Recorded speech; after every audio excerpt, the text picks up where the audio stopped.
रायपुर का यह दिल दहला देने वाला दृश्य जहां लाशों का अंबार लगा है और इसके बावजूद देश के चुनावी राज्य पश्चिम बंगाल में नेता चुनाव प्रचार में व्यस्त हैं। एक भारत श्रेष्ठ भारत का प्रधानमंत्री का नारा क्या अभी भी सरकार को सुध लेने की जरूरत नहीं?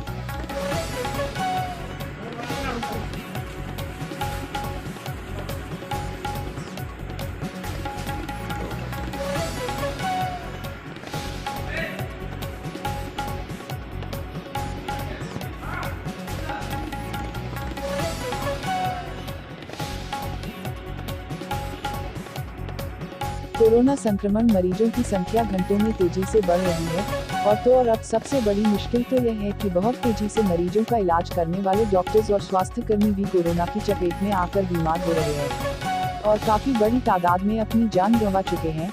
लेकिन फिर भी उनके दर्द को कोई नहीं सुनने वाला और ना ही कहीं कोई डॉक्टर्स और स्वास्थ्यकर्मियों की बात तक कर रहा। क्या ऐसे ही कोरोना की यह मुश्किल जंग को लड़ा जा सकेगा? हमारे पास हॉस्पिटल होंगे, हॉस्पिटल में बेड भी होंगे, सारी सुविधाएं होंगी, लेकिन अगर डॉक्टर, नर्स और स्वास्थ्यकर्मी नहीं होंगे तो क्या हालात होंगे? इस पर किसी को कोई चिंता नहीं है और इसका नतीजा है कि डॉक्टर्स और स्वास्थ्यकर्मियों के अंदर भरी आक्रोश और असंतोष पैदा हो गया है, जो कि स्वाभाविक भी है। इसलिए सरकार और प्राइवेट नर्सिंग होम हॉस्पिटल के सभी डॉक्टरों और स्वास्थ्यकर्मियों के स्वास्थ्य का पूरा ध्यान रखकर उनको अधिक से अधिक सुविधाएं उपलब्ध कराई जाए।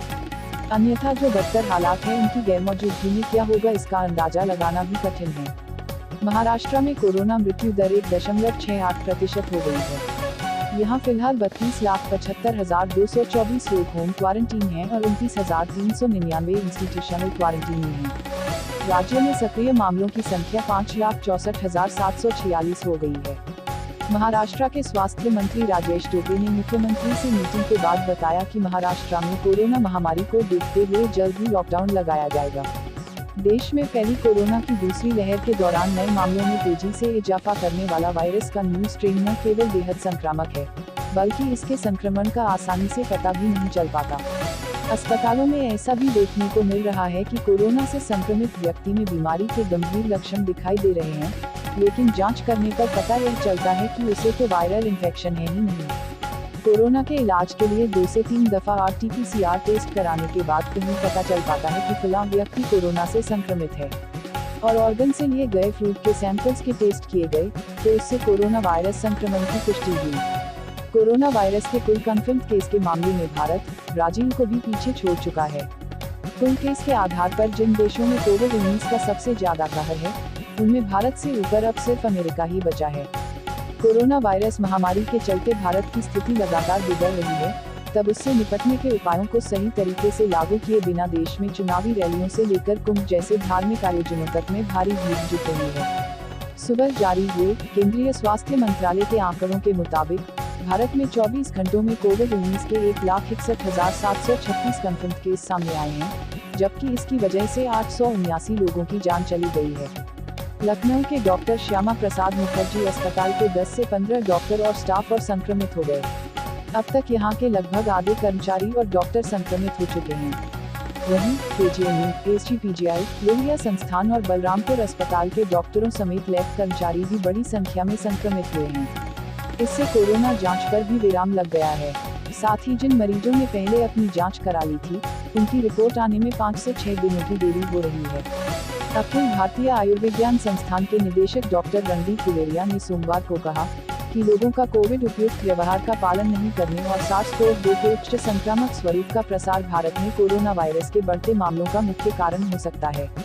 गुलेरिया ने आगाह किया कि अगर हालात नहीं बदले तो संक्रमण की तेजी से बढ़ती दर देश की स्वास्थ्य देखभाल व्यवस्था पर बड़ा दबाव डालेगी।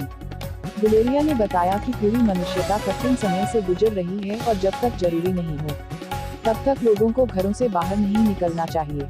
उन्होंने कहा, यह सुनिश्चित किया जाए कि लोग जमा न हों और कोविड उपयुक्त व्यवहार का कड़ाई से पालन सुनिश्चित किया जाए। एम्स निदेशक ने कहा, यदि हमने अभी ध्यान नहीं दिया तो हम वह बढ़त गंवा सकते हैं जो हमने हासिल की है तथा स्थिति पूरी तरह से नियंत्रण के बाहर हो सकती है। लखनऊ के अतिसुरक्षित कैंट एरिया में एक कार की आगे की सीट पर एक लड़का लड़की की लाश मिली। माना जा रहा है कि युवक युवती ने प्रेम प्रसंग के चलते खुद को गोली मारकर आत्महत्या की है। दोनों के सिर में गोली लगी है। जांच के दौरान गाड़ी के अंदर से एक पिस्टल भी मिली है। जांच से पता चला है कि युवक का नाम संजय निगम है। जानकारी के मुताबिक संजय वहीं पास में हाता रामदास का रहने वाला था। महिला का नाम आशा अग्रवाल है। उसके पति की मौत हो चुकी है। एक बेटा व एक बेटी है। दोनों के बीच संबंध के बारे में दोनों के परिवार जानते थे। संजय निगम को भी एक बेटी व एक बेटा है। पुलिस ने महिला के पुत्र से मिले बिजली के बिल से उसकी शिनाख्त की। अयोध्या के बाबरी विध्वंस मामले में डिसीजन सुनाने वाले रिटायर्ड जज एस.के. यादव को यूपी का नया उपलोकायुक्त बनाया गया है। SK. Yadav CBI special court के रिटायर्ड जज हैं। उन्होंने लखनऊ के लोकायुक्त भवन में पद की शपथ ली। लोकायुक्त जज संजय मिश्रा ने उन्हें पद की शपथ दिलाई। बाबरी मस्जिद विध्वंस मामले में जज सुरेंद्र कुमार यादव ने पूर्व प्रधानमंत्री लालकृष्ण आडवाणी, मुरली मनोहर जोशी समेत 32 आरोपियों को बरी कर दिया था। योगी सरकार ने अब उन्हें नया उपलोकायुक्त नियुक्त किया है। प्रयागराज इलाहाबाद उच्च न्यायालय में प्रदेश सरकार के मुख्य स्थायी अधिवक्ता और केशरी नाथ त्रिपाठी के भतीजे विकास चंद्र त्रिपाठी 65 वर्ष का लखनऊ में निधन हो गया। वह होली त्योहार के दौरान कोरोना संक्रमित हो गए थे। इलाज के लिए उनको एसजीपीजीआई में भर्ती कराया गया था। उत्तर प्रदेश में त्रिस्तरीय पंचायत चुनाव में 15 अप्रैल को पहले चरण के जिलों में मतदान होगा। उत्तर प्रदेश के 18 जिलों में गुरुवार को मतदान होगा। इन सभी 18 जिलों में मंगलवार शाम 6 बजे प्रचार थम जाएगा। लखनऊ मरकाजी चांद कमेटी महल के सदर एवं इमाम ईदगाह लखनऊ मौलाना खालिद रशीद करंदी महली ने ऐलान किया है कि सोमवार को रमजान उल मुबारक का चांद नहीं हुआ है, इसलिए पहली रमजान उल मुबारक 14 अप्रैल को होगा। ड्रग मामला मुंबई के कई इलाकों में एनसीबी ने मारा छापा। दिवंगत अभिनेता सुशांत सिंह राजपूत की मौत के बाद सामने आए ड्रग एंगल पर एनसीबी ने अब कई छापेमारी कर दी है। एनसीबी ने मलाड, परेल और सांताक्रूज में कई जगहों पर छापेमारी की। इस छापेमारी में एनसीबी ने 2 ड्रग पैडलर को हिरासत में लिया है।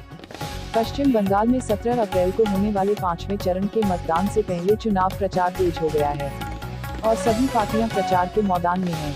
सीएम ममता बनर्जी पर 24 घंटे के बैन हटने के बाद आज 2 रैलियों को संबोधित करेगी। संजू सैमसन के करियर के तीसरे और इंडियन प्रीमियर लीग 2021 के पहले शतक के बावजूद राजस्थान रॉयल्स को बड़े स्कोर वाले रोमांचक मैच में पंजाब किंग्स के हाथों 4 रनों से हार का सामना करना पड़ा। आईपीएल 2021 का 5वां मैच आज कोलकाता नाइट राइडर्स बनाम मुंबई इंडियंस के बीच शाम 7:30 से खेला जाएगा। ताज़ा समाचारों से जुड़े रहने के लिए YouTube चैनल को सब्सक्राइब करें।